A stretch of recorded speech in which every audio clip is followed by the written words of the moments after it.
लौंग, अरे लौंग गुरु इधर है, लौंग गुरु अल्लाह, ये बीमारी इधर की है बंधन लौंग। अच्छा है जिसमें मैनेजर हमारी माँ बहनें बनती, ऐसा लगता है वो गाँव की मैनेजर नहीं है, बम्बई का मैनेजर आई है। और सुनो ये सूदी कारोबार है, मुसलमानों सूदी कारोबार है और इससे बचो। ये लोन उठाकर, बंधन लोन उठाकर, गुरु का पैसा उठाकर कारोबार करोगे, कसम खुदा की लिख लो, तरक्की नहीं कर पाओगे।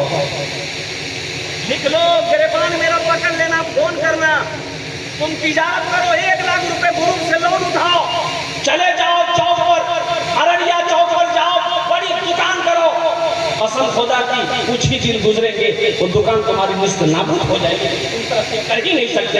मेरा ड्राइवर मौजूद है, अरे मना किया लोन मत ले, 3 दिन को लोन मोटरसाइकिल निकाल लिया, किराना दुकान खोल ली। बताइए क्या कि मोटरसाइकिल भी कुछ दिन के बाद कंपनी वाला उठा के लेके चला गया, दुकान बंद हो गई, ये दिल्ली भाग गया। कारोबार है ये जो 10 रुपए 20 रुपए वाला गुरूप है, इससे तौबा करो मुसलमानों। मुसलमान सूद नहीं खाता, मुसलमान सूदी कारोबार नहीं करता है, मुसलमान के लिए सूद हराम है। और सुनो सुनो, सूद क्या है? सूद के बड़े बड़े गुनाह 70 है, सूद के बड़े बड़े गुनाह 70 है। कितने गुनाह है? 70 गुनाहों में सबसे छोटा गुनाह, नीचे दर्जे का सबसे छोटा गुनाह क्या है? अल्लाह के नबी जनाब मोहम्मद रसूलुल्लाह सल्लल्लाहु अलैहि वसल्लम ने इरशाद फरमाया कि सूद के 70 सबसे बड़ा गुनाह है, उसमें सबसे छोटा गुनाह ये है कि सूद खाने वाला ऐसा है जैसे वो अपनी मां से जिना कर रहा है।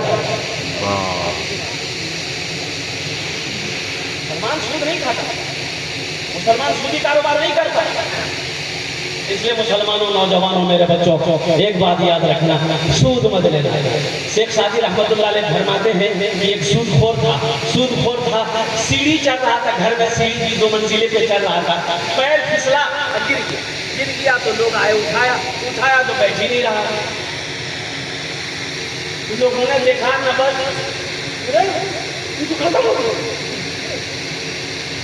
चला गया, एक कैमरा में चला गया, अब चला गया, मिटा दिया। रिश्तेदार लोग आए, जनाजा पड़ा, दफन कर दिया। 3-4 दिन के बाद मरने वाला सूदखोर था, ये की बेटा 3-4 दिन के बाद बेटा छाप देखा अब्बा को, तो अब्बा से पूछा कि अब्बा कैसा रहा कब्र में? फरिश्ते लोग सवाल किए होंगे कब्र में कैसा रहा, तो बाप बोला रोते में कि बेटा फरिश्ते का कब्र का झमेला नहीं मिला हमको, जैसे ही मैंने डायरेक्ट जहन्नम घुसा दिया, हमको डायरेक्ट जहन्नम में घुसा दिया। बोला बेटा सवाल जवाब नहीं किया, हमसे कुछ नहीं हुआ बेटा, डायरेक्ट जंग है। इसलिए मुसलमानों, सूदी कारोबार से तौबा करो, लोन से तौबा करो, भूखा रहना पड़े फाका कर लेना, नबी की सुन्नत है, फाका करना पड़े फाका कर लेना, लेकिन सूद की तरफ हराम पैसे की तरफ अपने कदम को मत बढ़ाना।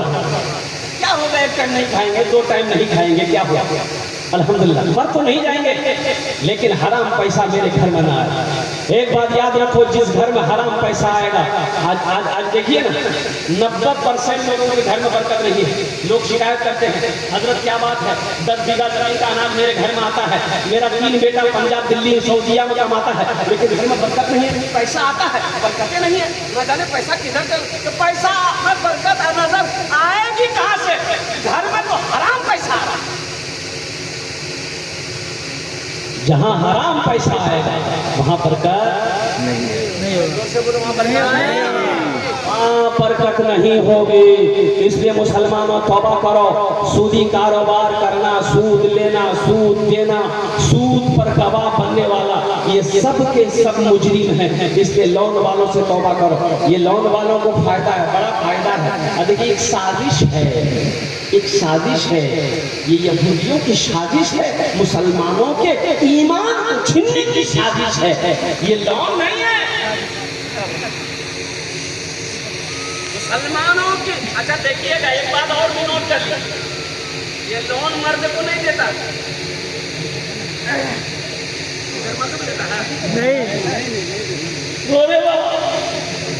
मोटरसाइकिल पर आया, हमने कहा क्या बात है, बोला कि आपका नाम क्या है, मैंने कहा कि मेरा नाम सोहाब है। बोला नहीं आपसे काम नहीं, आपकी बीवी कहाँ, बोला और का मरद हमें हमसे ना बात करेगा, मेरे भी बात करेगा।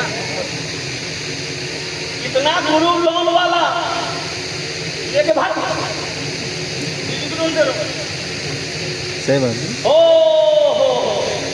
लोन मेरी बीवी को दिया 35,000, 30,000, 25,000 जो भी दिया, खर्चे हो गया। अब लोन किस्त अदा नहीं हो रहा, जानते हैं साजिश, इतनी बड़ी साजिश है, पैसा जमा नहीं हो रहा है, बार बार ऑफिस से फोन आ रहा है, यहाँ तो मजबूरी है, अब खूबसूरत मेरी बीवी है और कुर्बान जाओ, उस औरत को ऑफिस में बुलाया जाता है, पैसा जमा नहीं कर रही हो, ऑफिस में आओ, ऑफिस में आओ। ये लाचार मजबूर औरत ऑफिस में जाती है, चंद घंटे गुजारती है, फिर वहां से जब निकलती है तो उसको ऑफर मिलता है, जाओ लोन माफ। लोन माफ कैसे हुआ ये तो हम नहीं जानते।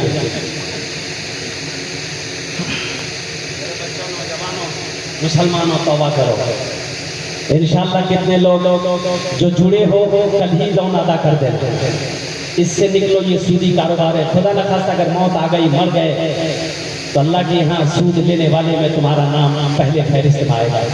इसलिए तौबा करो, ना सूद लेंगे, ना सूद दिलाएंगे, ना सूद पर गवाह बनेंगे। कितना बच्चा मेरा नौजवान तैयार है इंशाअल्लाह, हाथ उठाओ, अल्हम्दुलिल्लाह अल्हम्दुलिल्लाह। हम अपनी माँ बहनों से भी गुजारिश करना चाहेंगे, मेरे माँ बहनों, खुदा के वास्ते मेरी माँ बहनों, अल्हम्दुलिल्लाह सुम्मा अल्हम्दुलिल्लाह, मेरी माँ बहनों, गुरु से निकलो, गुरुपंथी से निकलो मेरी माँ बहनों, सूदी कारोबार से निकलो मेरी माँ बहनों, ताकि तेरा बच्चा वली बने, तेरा बच्चा आलिम बने, तेरा बच्चा हाफिज बने, तेरा बच्चा कारी बने, तेरा बच्चा वक्त का वलीउल्लाह बने। मेरी माँ बहनों, अगर हराम पैसा अपने बच्चे को खिलाकर पालोगी, ये बच्चा कभी फरमाबरदार नहीं होगा, ये बच्चा ना फरमान निकलेगा, यही बच्चा शराबी होगा, यही बच्चा जुआरी बनेगा, यही बच्चा लॉटरी खेलने वाला बनेगा। और मेरी माँ बहनों सुनो, हराम खिलाकर बच्चे को, बेटा को पालोगे, यही बेटा जब बड़ा होगा तुम्हें बहन कर मारेगा। हराम न पलने वाला जन्नत की खुशबू तक नहीं सुन सकता, हराम न पलने वाला फूल जन्नत की खुशबू तक नहीं सूंघ सकता। जन्नत में जाने वाली बात तो छोड़ो। इसलिए मेरे दोस्तों, मेरे बच्चों, मेरे नौजवानों, यही चंद कलिमात थे। और मैंने पहले आपसे गुजारिश किया है कि कोई भी आदमी उठे ना, दुआ करके उठे, इंशाअल्लाह दुआ करके उठेगा। हाथ उठा देखो, जलसे में हजरत गए तो एक नौजवान ने बड़ी खिदमत की, पैर हाथ दबाया तो हजरत का दिल खुश हो गया। तो हजरत ने पूछा कि बेटा तुमने बड़ी खिदमत की, चलो क्या दुआ दे तुम्हारे लिए। तो नौजवान बोला कि हजरत आप कुछ भी दे दिए। तो हजरत ने कहा अच्छा बच्चा है, बोला नहीं है। बोला जा, अल्लाह तुमको औलाद दे देगा, जा जा। जलसा खत्म हो गया, हजरत चले गए। दूसरे साल फिर हजरत जलसे में आए, वो नौजवान फिर खिदमत करने को आया। तो आते ही हजरत ने पूछा कि बेटा बोलो क्या हुआ, कुछ हुआ? ये नौजवान बोला कुछ नहीं हुआ, कुछ नहीं हुआ। अच्छा ठीक है, आज तहज्जुद को दुआ करें, अल्लाह चाहे बेटा देगा चाहे बेटी देगा। दुआ की हजरत, फिर जलसा खत्म हो गया, हजरत चले गए। तीसरे साल फिर जलसा हुआ, फिर हजरत आए, वो नौजवान फिर आया। तो आते ही हजरत ने पूछा कि बेटा बोलो बेटी हुई कि बेटा? नौजवान बोला ना बेटा हुआ ना बेटी, कुछ नहीं हुआ। बोला ये कैसे हुआ? हम जिसके लिए दुआ करते हैं वो दुआ रद्द नहीं होती, कबूल हो जाती है। आखिर तुम्हारे हक में दुआ कबूल काहे नहीं हो रही है? कहीं तो कुछ गड़बड़ है। हजरत उसको आगे बिहार बोले इबादत करो तुम, इबादत करो तुम, सजा अपने रब की, ये दुनिया किसी की हुई है न होगी। इबादत करो तुम, सजा अपने रब की, ये दुनिया किसी की हुई है न होगी। इबादत करो तुम, सदा अपने रब की, ये दुनिया किसी की हुई